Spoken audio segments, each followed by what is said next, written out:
Hello friends, welcome to my channel. ओम नमः शिवाय, हर हर महादेव।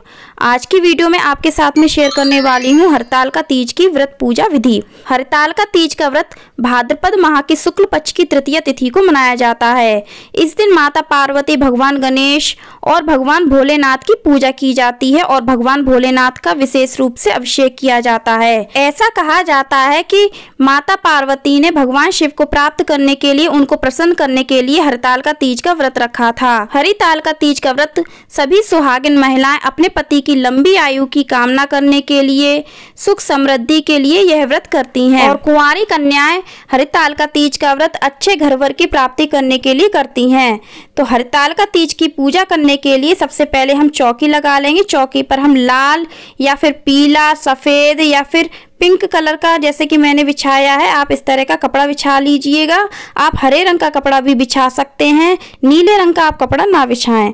इसके बाद हम यहाँ पर भगवान भोलेनाथ की या फिर शिव परिवार की फोटो या फिर मूर्ति को इस तरह से फूलों का आसन देकर या फिर अनाज का आसन देकर के हम विराजित कर लेंगे।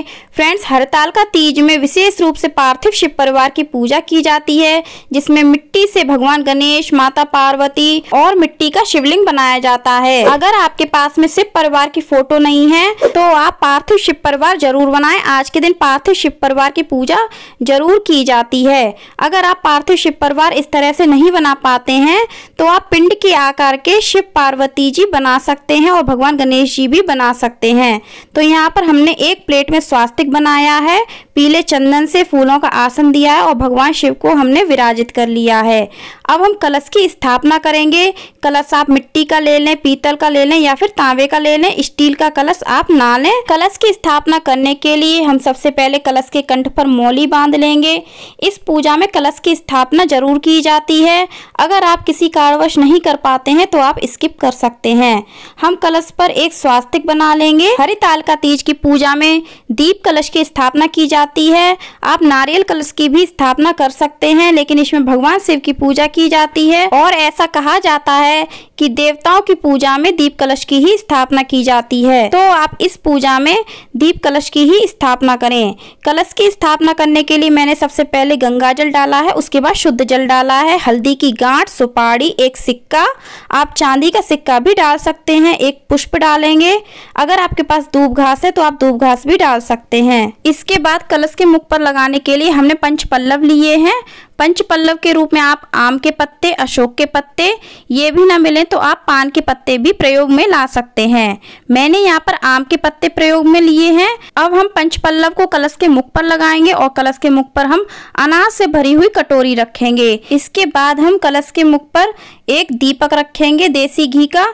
आप अखंड ज्योत भी आज के दिन जला सकते हैं, क्योंकि हरतालिका तीज का पूजन 2 दिन तक चलता है और हमें रात्रि जागरण भी करना होता है। तो आप इस पूजा में अखंड ज्योत की भी स्थापना कर सकते हैं। आप चाहे तो अखंड ज्योत को कलश के मुख पर भी प्रज्वलित कर सकते हैं। आपने कलश के मुख पर जो दीप प्रज्वलित किया है उसको भी आप रात भर प्रज्वलित कर सकते हैं और चाहे तो आप अलग से भी अखंड ज्योत की स्थापना कर सकते हैं। तो इस प्रकार से हमने कलश को चौकी पर अनाज का आसन देकर के विराजित कर दिया है और कलश पर रखे हुए दीपक को प्रज्वलित कर दिया है। इसके बाद हम पूजन प्रारंभ करेंगे। उसके लिए भी हमने दीपक को प्रज्वलित कर दिया है अनाज का आसन दे करके। आप फूलों का भी आसन दे सकते हैं। अब हम पूजन प्रारंभ करेंगे। सबसे पहले हम भगवान गणेश का और माता गौरी का रोली और अक्षत से पूजन करेंगे। ध्यान रहे कि आपको भगवान भोलेनाथ का पूजन पीले चंदन से ही करना है, रोली से आप उनकी पूजा ना करें। फ्रेंड्स, हरतालिका शब्द हरत और आलिका शब्द से मिलकर बना है। हरत का मतलब होता है अपहरण और आलिका का मतलब होता है सहेलियां। हरतालिका तीज की कथा के अनुसार माता पार्वती की सहेलियों ने उनका अपहरण कर लिया था, उनको जंगल में ले गई थी ताकि उनके पिताजी उनकी इच्छा के विरुद्ध भगवान विष्णु से उनका विवाह ना कर दें। इस प्रकार से माता पार्वती के पिताजी को लगा कि माता पार्वती का अपहरण किसी ने कर लिया है, इसीलिए इस दिन को हरतालिका या फिर हरतालिका नाम से जाना जाता है।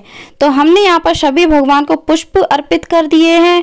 हमने यहाँ पर भगवान गणेश को हल्दी की गांठ, सुपारी अर्पित की है, माता पार्वती को एक लाल चुनरी अर्पित की है। इसके अलावा हमने भगवान गणेश को जनेऊ अर्पित किया है। अगर आपके पास जनेऊ नहीं है तो आप मौली अर्पित कर सकते हैं। हमने यहाँ पर शिव परिवार की मूर्ति को एक पुष्पों की माला अर्पित की है।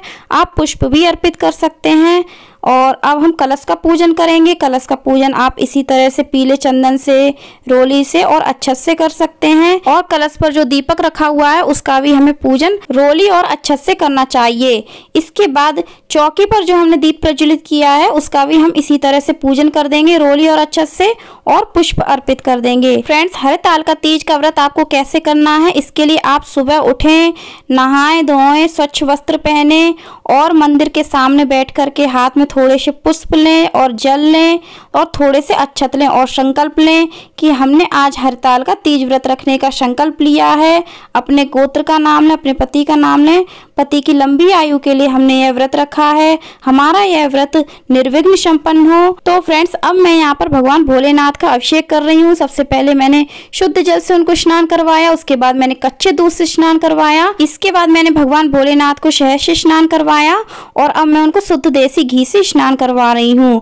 फ्रेंड्स, आप चाहें तो ये सभी चीजें एक में मिक्स करके पंचामृत भी बना सकते हैं, उससे भी आप भगवान भोलेनाथ का स्नान करवा सकते हैं। यहाँ पर मैंने भगवान भोलेनाथ को शक्कर से भी स्नान करवाया है और उसके बाद मैं उनको दही से भी स्नान करवा रही हूँ। इस तरह से हम भगवान भोलेनाथ का आज के दिन अभिषेक करेंगे। और अगर आपके पास कुछ भी नहीं है तो आप कच्चे दूध से अभिषेक करके भी भगवान भोलेनाथ का पूजन कर सकते हैं। अब हम भगवान भोलेनाथ को चंदन लगाएंगे और अक्षत अर्पित करेंगे।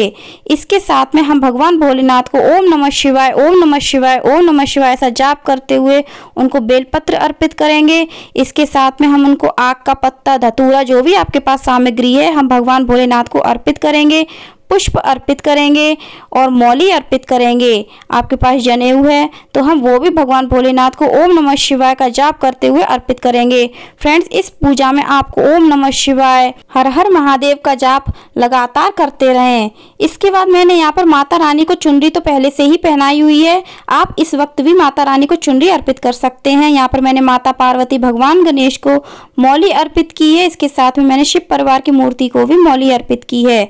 अब मैंने यहाँ पर कथा की पुस्तक ली है जिसका पूजन भी हम करेंगे, रोली और अक्षत से करेंगे। भगवान भोलेनाथ का पूजन हम पीले चंदन और अक्षत से करेंगे। इस तरह से हम कथा की पुस्तक का भी पूजन करेंगे। और हरताल का तीज की पूजा में हमें व्रत कथा अवश्य सुननी चाहिए या पढ़नी चाहिए। फ्रेंड्स, हरताल का तीज की पूजा में सिंदूर दान अवश्य किया जाता है। तो आप जिस डिब्बी से, जिस पात्र से जिसमें आपका सिंदूर भरा हुआ है, जिससे आप रोज सिंदूर लगाती हैं, उससे आप माता को सिंदूर अवश्य अर्पित करें। आप माता रानी को 3 बार, 5 बार, 7 बार सिंदूर अर्पित कर सकती हैं। और अगले दिन जब हम पूजा करेंगे और व्रत का पाठ करेंगे, उसके बाद हम माता से सुहाग अवश्य लेंगे। इस बात का आप विशेष ध्यान रखें। हरिताल का तीज की पूजा में हमें माता से सुहाग अवश्य लेना होता है। और ध्यान रखें, हमें माता का श्रृंगार भी करना होता है। माता को हम मेहंदी लगाएंगे, आलता लगाएंगे, बिंदी लगाएंगे। बिंदी नहीं है तो आप रोली तो उनको लगाते ही हैं, तो आप इसका ध्यान रखें। फ्रेंड्स, हरताल का तीज की पूजा में चारों प्रहर की पूजा की जाती है और चारों प्रहर की पूजा में आप भगवान भोलेनाथ का इसी तरह से पूजन कर सकते हैं।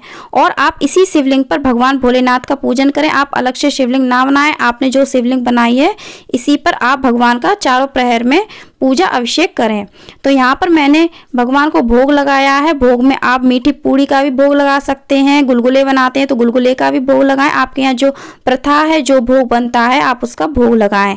यहाँ पर मैंने मिठाई और बतासे का भोग लगाया है। इसके बाद हम माता रानी को सुहाग की सामग्री अर्पित करेंगे।